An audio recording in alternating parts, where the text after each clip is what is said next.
Hello everyone, তোমরা সবাই কেমন আছো? আশা করি খুব ভালো আছো। তো আজ দেখো নিয়ে চলে এসেছি পোস্তর বড়া। তো পোস্ত বড়া বানানোর জন্য দেখো প্রথমে 4 চামচ পোস্ত নিয়েছি, পেঁয়াজ কুচি, লঙ্কা কুচি, 2 চামচ চালের গুঁড়ো নিয়েছি। এরপর দেখো গ্রাইন্ডারে আমি পোস্তটা দিয়ে দিলাম, একবার ঘুরিয়ে নেব যাতে দানা দানা ভাবটা থাকে। এরপর দেখো আমি এই দানা দানা পোস্তর মধ্যে অল্প একটু জল, দুটো কাঁচা লঙ্কা দিয়ে আবার একবার ঘুরিয়ে নেব যাতে পোস্তটা পুরোপুরি ব্লেন্ড না হয়। যে পুরোপুরি ব্লেন্ড হলে পোস্তটা খেতে ভালো লাগবে না আর ক্রিস্পিও হবে না। তো দেখো এইভাবে পোস্তটা বেটে নিচ্ছি। এরপর দিয়ে দিচ্ছি চালের গুঁড়োটা, তারপর পেঁয়াজ কুচি, লঙ্কা কুচি, 1 চামচ মতো ছাতু দিতে হবে যেটা আমি দেখাতে ভুলে গেছিলাম। তো দেখো ভালোভাবে এটাকে মাখিয়ে নিচ্ছি।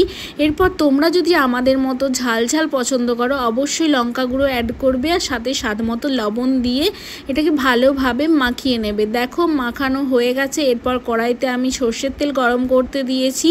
তো সর্ষের তেলেই এই বড়াটা ভাজতে হবে, তো তবে অসাধারণ টেস্ট আসবে আর একটা সুন্দর গন্ধ আসবে।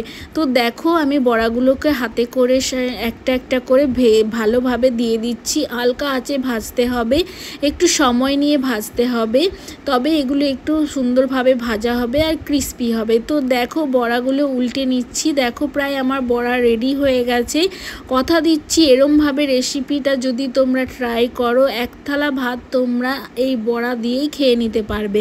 তো দেখো বড়া আমার কমপ্লিট হয়ে গেছে। এরপর বড়াগুলো নামিয়ে নেব।